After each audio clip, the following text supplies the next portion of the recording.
Hey everyone, welcome to Ocean of Economics. So in this particular video हम देखने जा रहे हैं कुछ क्वेश्चंस जो previous year UGC net exam में हमसे पूछे गए थे रिलेटेड टू मार्केट. सो बहुत इंपॉर्टेंट क्वेश्चंस है इन पर्टिकुलर मार्केट रिलेटेड क्वेश्चंस जो पिछले ईयर्स में पूछे गए in the UGC net exams. इनकी प्रीवियस भी कुछ वीडियोस आ चुके हैं, सो उनको चेक करने के लिए you can go to the previous videos. वहाँ तक हम 30th क्वेश्चन तक डिस्कस कर चुके थे. आज हम देखने वाले हैं हमारे 31st क्वेश्चन से. So without any delay let's move to the question. Assertion and reason वाले क्वेश्चन से बहुत इंपॉर्टेंट होते हैं. बहुत सारे क्वेश्चन असर्शन एंड रीज़न के फॉर्म में आते हैं. Now how to solve such kind of question, that is the first thing.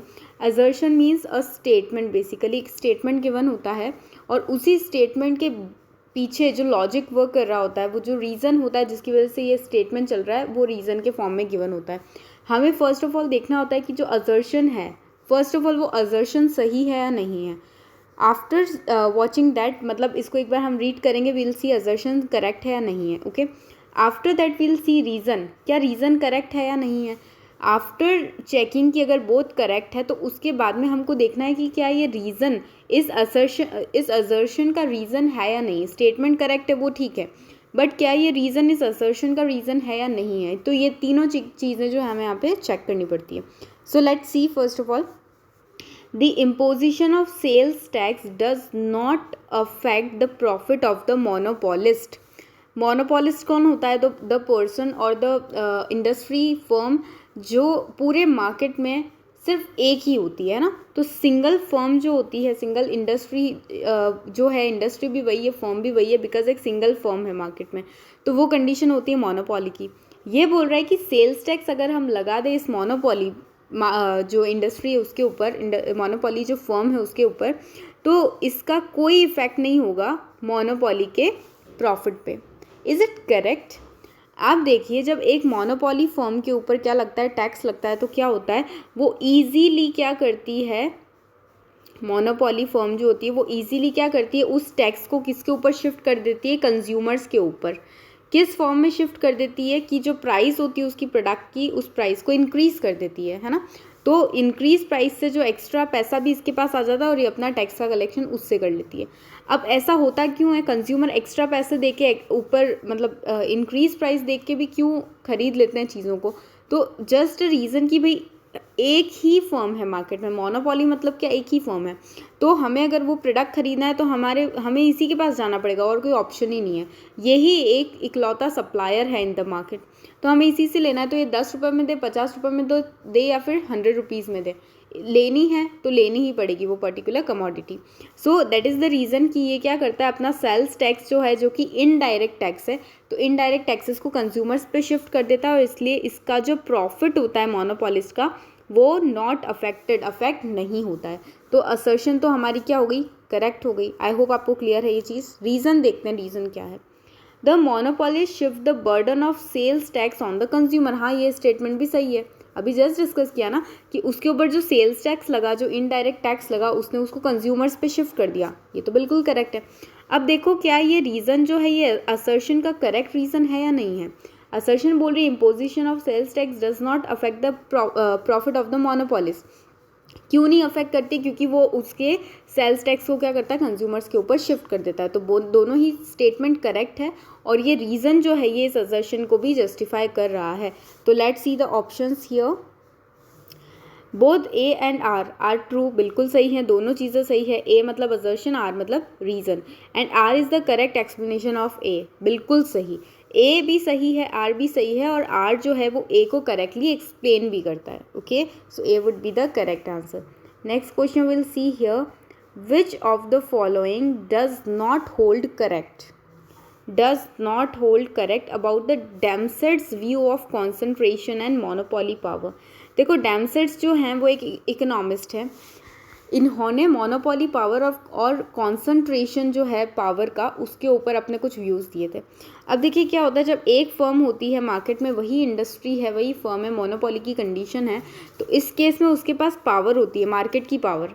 अभी जस्ट हमने डिस्कस किया था मार्केट की पावर क्या होती है. मार्केट पावर का मतलब है कि भाई ये जितनी प्राइस सेट करना चाहता है उतने कर सकता है. ठीक है, ये जितना आउटपुट देना चाहे उतना दे सकता है। तो मार्केट पूरा का पूरा इसी एक फर्म, मोनोपोली फर्म के हैंड्स में है, उसके कंट्रोल में है। अब ये जो है, इस व्यूज़ के ऊपर डैमसेट्स ने कुछ अपने व्यूज़ दिए थे, तो वो क्या है, लेट्स सी। डैमसेट्स बोलते हैं कि भाई ये जो एक फर्म है ना, जो एक ही इंडस्ट्री है, मोनोपोली फर्म जो है, ये क्या करती है, ये कहीं ना कहीं बहुत एफिशिएंट जो है, एफिशिएंट वे में प्रोडक्शन करती है। एफिशिएंट मतलब बहुत चीप, बिल्कुल कॉस्ट जो है वो लाइक पूरी इंडस्ट्री में कोई और आके जितना प्रोडक्शन कर सकता है जिस कॉस्ट के ऊपर, उससे कम कॉस्ट के ऊपर ये प्रोडक्शन करती है। रीज़न क्या है, एक मोनोपोली फर्म है, ये मार्केट में एक ही है, तो ये बहुत बड़े लेवल पे प्रोडक्शन करती है ना। और हम ये जानते हैं कि जब बहुत बड़े स्केल पे प्रोडक्शन करते हैं तो हमारी कॉस्ट क्या हो जाती है, कम हो जाती है। तो बिकॉज ये एफिशिएंट है, इसकी कॉस्ट कम है as compare to the potential firms जो कि मार्केट में आके प्रोडक्शन कर सकती है, तो उनसे इसकी कॉस्ट बहुत कम है, एफिशिएंट है। तो इस एफिशिएंसी की वजह से क्या होता है, इस एफिशिएंसी की वजह से मार्केट उस अकेली फर्म के हैंड में आ जाता है, जिसको हम क्या बोलते हैं, कॉन्सेंट्रेशन ऑफ द पावर। ठीक है, तो पूरी की पूरी मार्केट की जो पावर्स है वो किसके पास आ जाती है, मोनोपोली फर्म के पास आ जाती है। नेक्स्ट ये बोल रहा है मोनोपोली पावर। ठीक है, तो सेम मीनिंग हो जाता है यहाँ पे, कॉन्सेंट्रेशन है, मोनोपोली पावर ऑलमोस्ट रिलेटेड चीज़ें हैं यहाँ पे। तो पूरे मार्केट का कॉन्सेंट्रेशन, पूरे मार्केट की जो डिमांड है वो एक अकेली फर्म, मोनोपोली फर्म के पास आ जाती है, और पूरे मार्केट की जो पावर है वो भी हमारी मोनोपोली पावर बन के इसी फर्म के पास में आ जाती है। तो ये सब क्यों होता है, क्योंकि हमारी मोनोपोली फर्म के पास क्या है, उस फर्म के पास है एफिशिएंसी, CY, ओके, एफिशिएंसी। तो let's go to the options. Superior efficiency produces both increased concentration and more profits. Superior efficiency, superior मतलब ज़्यादा जो एफिशिएंसी है वो क्या करती है, वो प्रोड्यूस करती है दोनों चीज़ें, क्या, कॉन्सेंट्रेशन भी बढ़ाती है और साथ में प्रॉफिट्स भी बढ़ाती है। बिल्कुल सही है, अगर फर्म के पास में एफिशिएंसी होगी तो वो प्रॉफिट्स भी ला के देगी एक्स्ट्रा, और कॉन्सेंट्रेशन भी ला के देगी मार्केट का। ठीक है, तो ये हमारा फर्स्ट स्टेटमेंट तो हमारा करेक्ट हो जाता है। सेकेंड स्टेटमेंट देखते थे, कॉजल लिंक। देखो कॉजल लिंक, कॉजल का क्या मतलब होता है, cause and effect relationship. Cause and effect क्या मतलब, कोई चीज़ जो है उसका कॉज क्या है, उसका रीज़न क्या है, ठीक है, और उस रीज़न की वजह से फिर इफ़ेक्ट क्या आया। लाइक आज कोई बंदा था, वो बारिश में भीग गया और उसकी वजह से उसको हो गया फीवर, तो यहाँ पे कॉज क्या था, रेनफॉल में वो जो भीग गया है दैट, और उसका इफेक्ट क्या आया कि उसको फीवर हो गया, है ना। तो ये होता है कॉजल रिलेशनशिप। हमारा ये जो मोनोपोली पावर है, इसमें क्या कॉजल रिलेशनशिप है कि भाई हमारे पास क्या हुई, मोनोपोली फर्म के पास एफिशिएंसी आई, और उस एफिशिएंसी की वजह से उसके पास मार्केट का कॉन्सेंट्रेशन भी आ गया, और मार्केट की मोनोपोली पावर भी इसके पास आ गई, प्रॉफिट भी इसके पास आ गया। ठीक है, तो यहाँ पे कॉज क्या है, एफिशिएंसी, और रीज़न है ये। तो let's see, causal link is from concentration to profitability. क्या कॉजल लिंक ये था कि कॉन्सेंट्रेशन है उसके पास मार्केट का और इसलिए उसको प्रॉफिटेबिलिटी हो रही है, मतलब पूरा मार्केट सिर्फ उसी के हैंड में है इसलिए उसको प्रॉफिट हो रहा है, क्या हमने ऐसा कुछ कहा यहाँ पे डैमसेट्स ने, बिल्कुल भी नहीं, this is not correct. Next, the causal link is from efficiency to concentration. Exactly, cause हमारा क्या है, हमारा रीज़न है कि भाई एफिशिएंसी है उस फर्म के पास, इसलिए उसके पास कॉन्सेंट्रेशन आ रहा है, मार्केट जो है पूरा का पूरा डिमांड जो है इस अकेली फर्म के पास में आ रही है, तो this is the correct thing. Next, causal link is from efficiency to profit. Exactly, उसकी एफिशिएंसी है, बहुत सारी डिमांड उसके पास में आ रही है, इसीलिए वो प्रॉफिट भी बना पा रही है। ठीक है, तो स्टेटमेंट 1 वॉज करेक्ट, हमने देखा statement 3 and statement D was also correct. यहाँ पे पूछा है विच इज़ नॉट करेक्ट, तो ऑप्शन क्या हो जाएगा, ऑप्शन बी, जो कि करेक्ट नहीं है। ठीक है, तो यहाँ पे हमारा मेन मुद्दा क्या था, the main thing was efficiency. Okay, next question देखेंगे हम यहाँ पे, assertion reason. Again I have told you already कि कितने इंपॉर्टेंट होते हैं असर्शन रीजन वाले questions. Let's see, assertion, the concept of supply curve is meaningless for the monopolist. इस चीज़ को तो हम बहुत अच्छे से डिस्कस कर चुके थे जब हमने एनटीए नेट का फर्स्ट जो सीरीज़ था मार्केट वाला वो देखा था, so you can also go to that video and see. Okay, और इस the concept of supply curve is meaningless for the monopolist. देखो मोनोपोलिस्ट वही कौन सी, मोनोपोली वाली एक ही फर्म होती है जब हमारी मार्केट में, तो क्या होता है कि इसमें सप्लाई कर्व का कोई सिग्निफिकेंस मतलब सप्लाई कर्व होता नहीं है। सप्लाई कर्व का क्या मतलब है कि भाई हमने आपको प्राइस दे दी 1 2 3 4 5 whatever is given that, so prices are given, prices दे दी। अब उसके बेसिस पे आप जो मोनोपोली फर्म हो आप कितनी सप्लाई करोगे बता दो। तो इसको बताने की ज़रूरत नहीं है। क्यों इसको ज़रूरत नहीं है? क्योंकि दो चीज़ें होती है, एक होती है प्राइस टेकर, मतलब इंडस्ट्री में प्राइस सेट हो गई और आपको वही प्राइस पर काम करना है उसको लेके, तो वो फर्म क्या बन गई? Price taker. कौन सी होती है? परफेक्ट कंपटीशन, है ना। और दूसरी होती है प्राइस मेकर, जो अपने लिए खुद प्राइस बनाती है।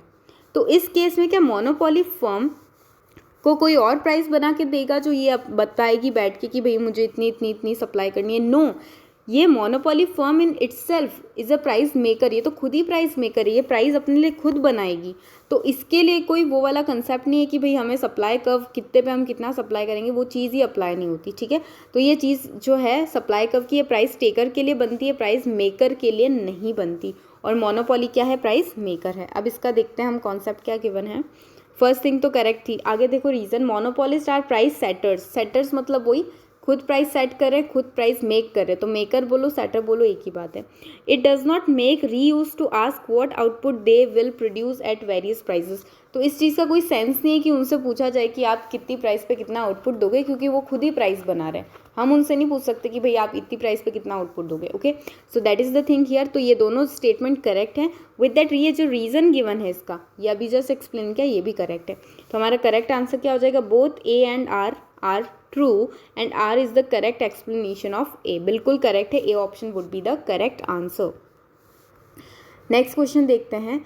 N industry whose long run supply curve is horizontal is called.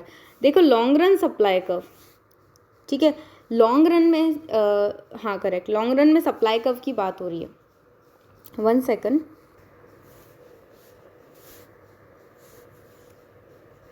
सी जो सप्लाई कर्व होगा अगर लॉन्ग रन में, देखिए दो रन होते हैं हमारे, एक होता है शॉर्ट रन मतलब छोटा time period, and long run means long time period जिसमें सारी चीज़ें चेंज होती रहती हैं ना। शॉर्ट रन में कुछ चीज़ें जो होती है वो कांस्टेंट रहती हैं और कुछ चीज़ें चेंज होती रहती है, बट लॉन्ग रन में सारी ही चीज़ें चेंज हो जाती हैं। सो सप्लाई कर्व अगर हॉरिजॉन्टल है तो उस केस में हमारी जो इंडस्ट्री है वो कौन सी इंडस्ट्री है, मतलब कॉस्ट के बेसिस पे। तो देखो यहाँ पे जो हमारा supply curve horizontal, horizontal means like this, okay. तो जब हमारा हॉरिजॉन्टल सप्लाई कर्व होता है तो उस केस में हमारी जो इंडस्ट्री की कॉस्ट आती है वो कांस्टेंट होती है ना। हम ये देखते हुए हैं कि जब हॉरिजॉन्टल की हम बात कर रहे हैं तो ये जो कॉस्ट हम लेते हैं यहाँ पे, ये कॉस्ट जो है ये कांस्टेंट है। इस पॉइंट पे प्रोडक्शन करो, यहाँ करो, यहाँ करो, सारी चीज़ों में कॉस्ट क्या है हमारी? कांस्टेंट है। ऑन दी अदर हैंड अगर हम अपवर्ड वाले कर्व की बात करें, अपवर्ड स्लोपिंग कर्व की, पॉजिटिव स्लोप कर्व की, तो इस केस में आप देखो आपकी कॉस्ट जो है एक्सेस पे अगर हम ले तो कॉस्ट आपकी इंक्रीज होती जा रही है ना, तो ये इंक्रीजिंग कॉस्ट होती है। इसी के बियॉन्ड अगर हम डिमिनिशिंग रिटर्न मतलब डिक्रीजिंग स्लोप की बात करें, नेगेटिव स्लोप कर्व की बात करें, तो इस केस में हमारी कॉस्ट जो होती है वो क्या होती जाती है? कम होती जाती है। आप देखो यहाँ से नीचे आ गए हम, है ना, तो ये वाली चीज़। अब यहाँ पे पूछ रहा है कि हॉरिजॉन्टल है, मतलब ये वाला सिनेरियो, तो हॉरिजॉन्टल के केस में हमारी कॉस्ट कैसी होगी इंडस्ट्री की? कांस्टेंट कॉस्ट, मतलब सेम बनी हुई है, एक जैसी चल रही है, ना तो इंक्रीज हो रही है ना डिक्रीज हो रही है, सेम 10 है तो 10 ही है, 10 10 10 10, कोई भी चेंज नहीं। Okay, so that is constant. Option A would be the correct answer. Next देखेंगे हम यहाँ पे, the practice of charging each consumer the reservation price is called. ये जो रिजर्वेशन प्राइस है ये क्या है? सबसे पहले तो ये बात आती है, तो रिजर्वेशन प्राइस जो है मतलब मैक्सिमम प्राइस। आप किसी भी कंज्यूमर से मैक्सिमम टू मैक्सिमम कितने पैसे ले सकते हो किसी भी गुड्स और सर्विसेज को प्रोवाइड करने के लिए। अगर मैं बोलूँ मेरे पास एक कंज्यूमर आया, उसको देख के मुझे पता पड़ा कि यार ये तो ऑडी में आया है, बड़ा रिच है, ये तो मुझे इस 5 रुपये की चीज़ के 100 रुपये या 1000 रुपये भी दे देगा, तो मैं इसको बोल रही हूँ ला 1000 रुपये निकालिए, गुड तो 1000 रुपये की है। तो ये वाली चीज़ है ना, मतलब एक कंज्यूमर से आप मैक्सिमम टू मैक्सिमम जितने पैसे ले सकते हो पर यूनिट के, अगर आप उतना चार्ज करते हो मैक्सिमम, तो वो कौन सा होता है? रिजर्वेशन प्राइस होता है। अब ये रिजर्वेशन प्राइस जो है या फिर ये मैक्सिमम प्राइस जो है ये कौन से वाले केस में ली जाती है, उसको कौन सा केस बोलते हैं? तो उसको हम बोलते हैं फर्स्ट डिग्री प्राइस डिस्क्रिमिनेशन। ये जो फर्स्ट डिग्री प्राइस डिस्क्रिमिनेशन होता है ये क्या होता है कि किसी मतलब डिफरेंट कंज्यूमर से हम डिफरेंट यूनिट्स के लिए डिफरेंट या फिर मैक्सिमम प्राइस चार्ज कर रहे हैं। ठीक है, तो वो होता है हमारा फर्स्ट डिग्री प्राइस डिस्क्रिमिनेशन। अगर हम इसी की बजाय बात करें थर्ड डिग्री प्राइस डिस्क्रिमिनेशन, तो ये ग्रुप्स के बेसिस पे होता है। कैसे? लाइक हम जाते हैं मूवी टिकट्स खरीदने तो बच्चों का टिकट्स अलग है, या फिर हम कभी ट्रैवल करने जाते हैं तो भाई छोटे चाइल्ड जो हैं उनके टिकट्स के चार्जेस अलग हैं, फिर जो अडल्ट हैं उनके टिकट्स के चार्ज अलग हैं। तो ये क्या है, ये एक पर्टिकुलर ग्रुप के बेसिस पे हमने क्या किया है, डिफरेंट प्राइजेस हम चार्ज करें, तो वो होता है हमारा थर्ड डिग्री प्राइस डिस्क्रिमिनेशन, जो एक्चुअल में सही भी है, प्रैक्टिकल भी है। बट जो फर्स्ट डिग्री प्राइस डिस्क्रिमिनेशन है तो वो क्या है कि बहुत ज़्यादा प्राइजेस हम चार्ज करते हैं पर यूनिट के लिए, तो वो क्या हो जाती है हमारी फर्स्ट डिग्री प्राइस डिस्क्रिमिनेशन। अच्छा, इसी में अगर आपको पूछे कभी एनटीए या फिर आप जो भी एग्ज़ाम की प्रिपरेशंस कर रहे हैं उसमें अगर आपसे पूछते हैं कि कौन सा प्राइस डिस्क्रिमिनेशन है जिसमें बिल्कुल भी कंज्यूमर सरप्लस नहीं बचता है, मतलब कंज्यूमर का तो बिल्कुल भी भला नहीं हो रहा है, उसका सरप्लस जो है, उसका भला जो है वो ज़ीरो हो गया है, तो वो यही है। क्योंकि हर यूनिट के लिए मैक्सिमम प्राइस चार्ज कर रहे हैं, तो कंज्यूमर तो बेचारा मर गया ना, उसका तो क्या सरप्लस बचा, उसका कोई वेलफेयर सरप्लस कुछ भी नहीं बचा। तो वो कौन सा होता है, फर्स्ट डिग्री प्राइस डिस्क्रिमिनेशन होता है। और इस पर्टिकुलर क्वेश्चन का भी करेक्ट आंसर यही है, option number C. Next question देखेंगे, consider the following statement regarding Edgeworth duopoly model. अब ये जो है ये एक इकोनॉमिस्ट है, इन्होंने जो मॉडल दिया था वो दिया था हमारा ड्यूओपॉली। ड्यूओपॉली मतलब क्या, जब दो फर्म्स होती हैं मार्केट में और पूरा मार्केट उन्हीं दो फर्म्स की वजह से बनता है, तो वो होती है ड्यूओपॉली। अच्छा, इस केस में इन्होंने क्या दिया था मॉडल, इन्होंने बोला था कि भाई ये क्या है, दो फर्म्स है, ठीक है, ये उन फर्म्स का डायग्राम है। अब इस फर्म में क्या होता है भाई, यहाँ पे हम आउटपुट डिसाइड कर रहे हैं, ठीक है, और इस एक्सिस पे हमने क्या लिए, इस एक्सिस पे हमने लिए प्राइजेस, ठीक है, तो मैं पी लिख देती हूँ। अब क्या होता है, ये दोनों फर्म्स आपस में डिसाइड करती है भाई हमको कितना प्रोडक्शन करना है, तो ये अपने अपने अकॉर्डिंग प्रोडक्शन डिसाइड करती है, तो प्राइजेस उसके अकॉर्डिंगली चार्ज होती हैं, ठीक है। अगर इन्होंने सोचा नहीं हमको प्रोडक्शन थोड़ा कम करना है, तो यहाँ पे प्रोडक्शन कम करने लग गए, है ना, यहाँ तक ही प्रोडक्शन करें, तो प्राइजेस हायर चार्ज होगी। तो ये वाला सिनेरियो होता है। अब इस केस में जो है क्या चीज़ सही है क्या चीज़ नहीं है वो देखते हैं। सो फर्स्ट ऑफ ऑल ये यहाँ पे पूछ रहे हैं हमें फर्स्ट ऑप्शन के under, it takes as given output decision of the rival, बिल्कुल सही है। जब ये सिनेरियो की बात होती है ना, तो जब क्या होता है, ये आपका प्राइजेस है इस एक्सिस पे, ठीक है, ये आपका वाई एक्सिस समझ लो आप। तो इस फर्म ने सोचा कि भाई मैं तो इतना प्रोडक्शन करूँगा, तो ये मान रहा है कि भाई ये वाली जो फर्म है ना, इसने इसका प्रोडक्शन पहले से डिसाइड कर रखा है, ठीक है, इसका प्रोडक्शन पहले से गिवन है, मैं अपना डिसाइड कर रहा हूँ, तो वो वाली चीज़ है। नेक्स्ट देखो, it takes as given price decision of the rival, बिल्कुल भी नहीं। ये जो एजवर्थ का ड्यूओपॉली मॉडल है ना, इसमें प्राइजेस की बात होती नहीं है, प्राइजेस के डिसीजन की कोई भी बात नहीं होती है। यहाँ पे क्वांटिटी के बेसिस पे क्या होता है, पूरा का पूरा ये जो मॉडल है वर्क करता है। इसी के सिमिलर एक और हमारा मॉडल है, that is Bertrand model. Bertrand का एक मॉडल आता है, वो भी कुछ ऐसा ही होता है, बट उसके अंडर क्या होता है कि प्राइजेस चेंज होती जाती है कि भाई ये फॉर्म है और ये फॉर्म है, दोनों प्राइजेस चेंज करती है और उसके बेसिस पे आउटपुट डिसाइड होता है। यहाँ पे क्या होता है, दोनों फॉर्म है अपना आउटपुट चेंज करती है कि भाई मैं आउटपुट एक बार कम कर दूंगा, एक बार ज़्यादा कर दूंगा, उसके बेसिस पे प्राइजेस सेट होती है, ठीक है। तो प्राइस गिवन नहीं होती है यहाँ पे क्या होता है कि आउटपुट जो है वो एज गिवन होती है, ठीक है। तो ऑप्शन बी तो इनकरेक्ट हो गया, ऑप्शन ए जो है वो करेक्ट था। Next, it is an example of price rigidity, बिल्कुल भी नहीं। प्राइस रिजिडिटी का क्या मतलब है, प्राइस एक लेवल पे सेट है और अगर आपने अपनी प्राइस चेंज की तो श्योरिटी है कि आपको प्रॉफिट होगा ही होगा। क्या यहाँ पे कोई श्योरिटी है कि एक फर्म ने अगर लेट सपोज इतना किया, ठीक है, तो क्या यहाँ पे श्योरिटी है कि ये वाला सेकंड फर्म जो अपना प्राइजेस को या फिर आउटपुट को चेंज करके सेम प्रॉफिट अर्न नहीं कर सकता?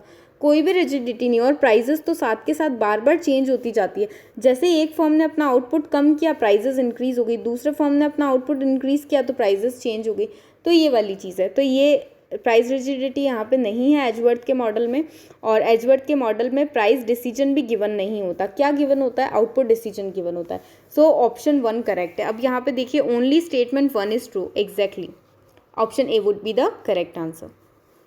नेक्स्ट क्वेश्चन देखेंगे। अभी तक अगर आपने वीडियो को लाइक नहीं किया and you have not subscribe the channel, then please do subscribe the channel, क्योंकि ऐसे क्वेश्चंस जो हैं most important for the UGC NET, for your 11 12, for your other examinations बहुत ज़्यादा इंपॉर्टेंट है। Okay, a tax imposed on monopoly profits बहुत important है। इसका आंसर सब क्या देते हैं? Can be shifted both forward and backward. ठीक है, तो पहले इसको समझ लेते हैं होता क्या है, फिर देखेंगे ये आंसर करेक्ट है या नहीं। देखो, जब एक मोनोपोली फर्म होती है, मतलब एक अकेली फर्म है, सिंगल फर्म है, ठीक है, ये सिंगल फर्म है तो इसको पता है भाई मेरे ऊपर कोई ऐसा इनडायरेक्ट टैक्स लगाना, तो मैं क्या करूँगी, कंज्यूमर को शिफ्ट कर दूँगी इजीली। तो यहाँ पे कंज्यूमर है। अब कंज्यूमर पहले आएंगे या मोनोपोली फर्म पहले आएगी? पहले फर्म आएगी फिर आएगा कंज्यूमर, ठीक है। अब देखो, अगर फर्म जो है अपने टैक्सेस को कंज्यूमर्स के ऊपर शिफ्ट कर देती है तो इसको हम बोलते हैं फॉरवर्ड। फॉरवर्ड मतलब कहाँ, आगे शिफ्ट कर रहे हैं हम, है ना। प्रोडक्शन हुआ और आगे किसके पास जाएगा, कंज्यूमर के पास जाएगा। तो हमने अपने टैक्सेस को फॉरवर्ड आगे शिफ्ट कर दिया, मतलब कि कंज्यूमर को दे दिया। एक और चीज़ होती है मोनोपोली के अंदर बैकवर्ड शिफ्ट, है ना। बैकवर्ड मतलब क्या, हमारे पीछे, पीछे से क्या आएगा वहाँ पे, जैसे रॉ मटेरियल हो गया तो ये सारी चीज़ें बैकअप होती है उस पर्टिकुलर फर्म के लिए।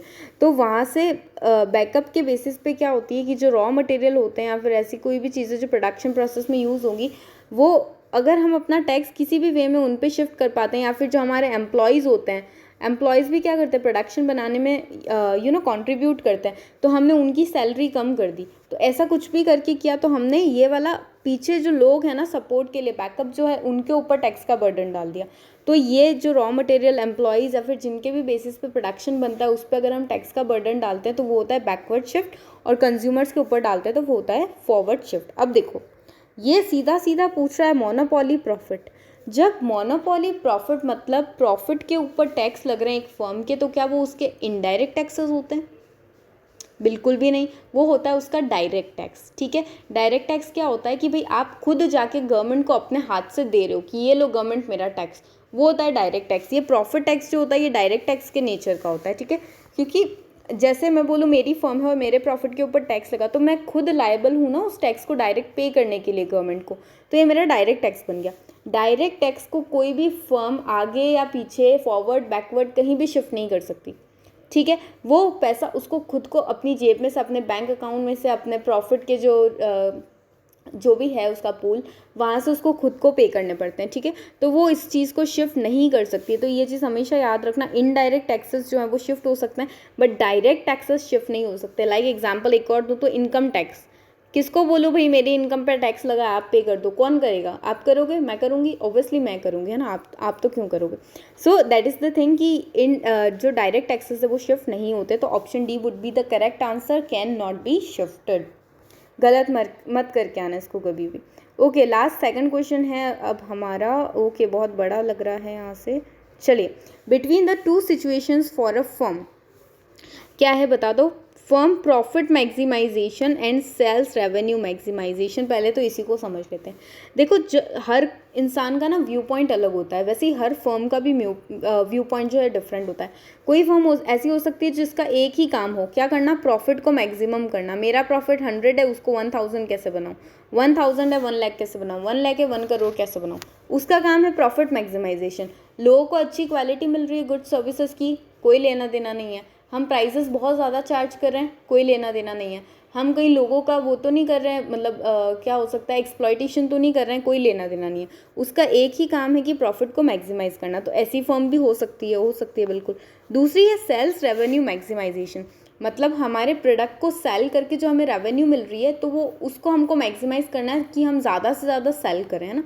बहुत सारी कंपनीज होती है ना, वो ऐसे बोलती है कि भाई हमने एक ईयर में इतना सेल किया है।